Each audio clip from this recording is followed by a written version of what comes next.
Just amahoro y'Imana akomeze kubana namwe inshuti bakunzi ba Eagle Stamina TV. Uyu munsi rero tukaba tugiye kunyarukira muri Ukraine.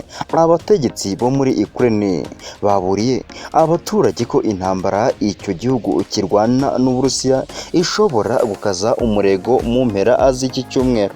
Bavuze ko ibyo bishoboka mu gihe Uburusiya buri mu myiteguro yo kwizihiza ku nshuro ya 77 intsinzi icyo gihugu cyatahukanye mu ntambara cyarwanaga n'abanazi mu Budage.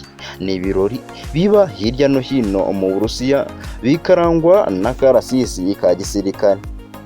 Ibiro ntaramakuru by'Abongereza Reuters byatangaje ko biteganijwe ko Perezida Vladimir Putin w'Uburusiya azatanga ubutumwa bukarishye ku Burayi na Amerika tariki ya 9 uku kwezi kwa gatanu.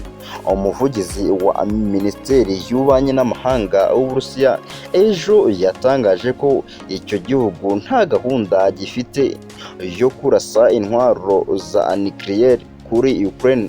Gusa abategetsi bo mu nama ishinzwe umutekano muri Ukraine bavuze ko uyu munsi Uburusiya bwizizaho intsinzi ushobora kuba uvuze gusuka urusasu kuri Ukraine.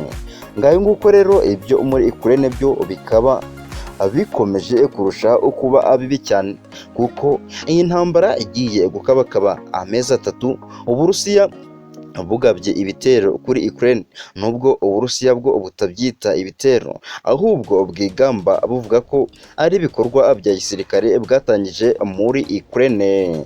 Ibi bikaba biri gushira isi yose mu kaga nta kabuza.